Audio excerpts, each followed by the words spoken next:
Ah, the Pokemon Dad. The person the main protagonist never gets to meet. Over the course of the generations of Pokemon, you never get to meet your father, outside of course of the Hone games. In some instances, the father will leave mementos for the player, essentially telling you that there is a father, he's just not present. Because of this, Pokemon fans have always asked, who is your father? There is never enough evidence to provide insight to who your father really is, but this time in Ultra Sun and Moon, there is. And me and the Pokemon Theory Master, BirdKeeperToby, think we've came up with a link for who that individual is. Hey Pokemon Masters, who's your daddy? It's Toby Daddy here. Wait, I can't steal that. But I have asked that question, who's the daddy, before in relation to Ash Ketchum's father, and I feel like if I can tackle that topic, I can probably handle who is the unnamed protagonist's father from Pokemon Sun and Moon. Plus, Pokemon theories are kind of a thing I do, so how do you think we're gonna start off this one, Mystic? Well, let's start off in your house. As I stated earlier, the father of a lot of the previous games has left mementos for you. In the case of Ultra Sun and Moon, there is a lot more left behind, and even a thing or two in Sun and Moon. In your bedroom, there are a couple of things, such as a journal left by your father, a globe, and even an autograph signed by a gym leader titled Good Luck. If you also go outside, the father decides to leave his truck behind for the player and the mother for grocery shopping, errands, etc. This indicates that the father actually cares for the well-being of his family.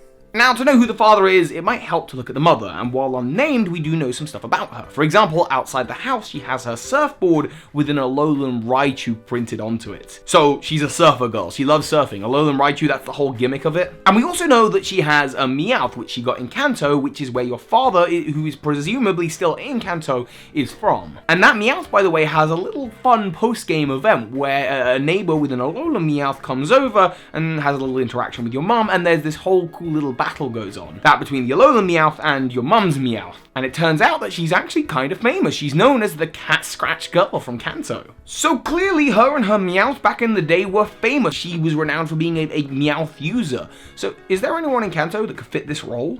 I think there may in fact could be. Let's start by first taking a look back in time to the games of Pokemon Yellow. And I say Pokemon Yellow because there is a specific person in that game that we will be reunited with soon enough. Pokemon Yellow took place around 20 years ago before the events of Ultra Sun and Moon, due to the ages of Red and Blue and a few of the other characters, as well as Mimikyu trying to be popular like Pikachu during its uprising of popularity over the past 20 years. This information about Mimikyu was released before Sun and Moon on the official Pokemon website, so there is strong evidence that the events of Red, Blue, and Yellow took place 20 years before the Alola games. This also makes sense due to Red being a world-renowned trainer and him owning a Pikachu. Incidentally, the mom would have had to age 20 years. And based on her appearance in Pokemon Yellow, she could have been a lass or even a beauty trainer. Funny enough, there are actually two trainers, a lass and a beauty, that fit the description of the mom fairly well, and even her love for Meowth. Now, there are two women trainers in the Kanto region that could kind of be good candidates for this.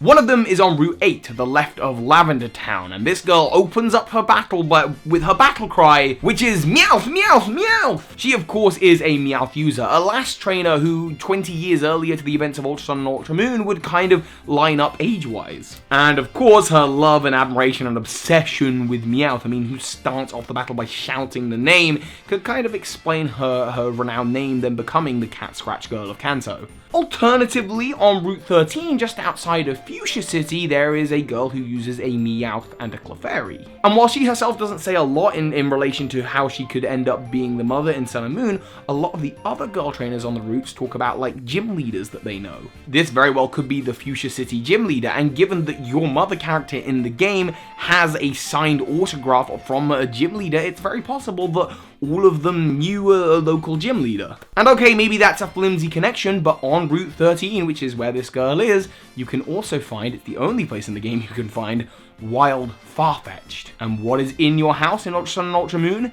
A leek that belongs to Farfetch. And the reason I lean towards the girl from Route 13 as opposed to the girl from Route 8 is for one other reason. It's because it's close to Fuchsia City.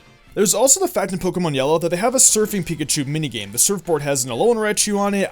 Come on, are you guys starting to see the links? This man likes to surf. Obviously, Alola is a surfing region. So it seems possible that your mother from Ultra Sun and Moon could well be one of these lasses from the Generation 1 games. And as well as that, your father, the guy who runs the surfing minigame in Pokemon Yellow specifically, and this would explain your mum's then love of surfing. And heck, it must be in the family because you yourself can become a champion of the Mantine surfing minigame in Pokemon Ultra Sun and Ultra Moon and get awarded a surfing Pikachu. Either way, these characters are all of interest to us and make for great candidates, but you're gonna have to let us know what you think in the comments. So that's an early game mystery solved. Are there any late game mysteries that need to be tackled too? Well, actually, that was something I noticed in my playthrough of Ultra Sun and Ultra Moon, which is a really weird interaction that Cyrus of Team Galactic has with Rotom, and we've got a whole Pokemon theory about that over on my channel. You'll have to head on over there to discuss it further. Well, that pretty much wraps up this theory. Be sure to go check out the theory we did over on Toby's channel as well. If you want to support me further, consider following me on Twitch, where I stream a lot of Nintendo content such as Zelda, Fire Emblem, Mario, Splatoon, and even Dragon Ball FighterZ from time to time. Want to support me even further? Well, come on down to my Patreon where you can get cool perks. Kethius did, and I wanted to thank them personally for going above and beyond. It means the world to me. I think I'm going to wrap this up though. I'm Mystic Umbreon, and I will see you in the future for some more awesome Pokemon content.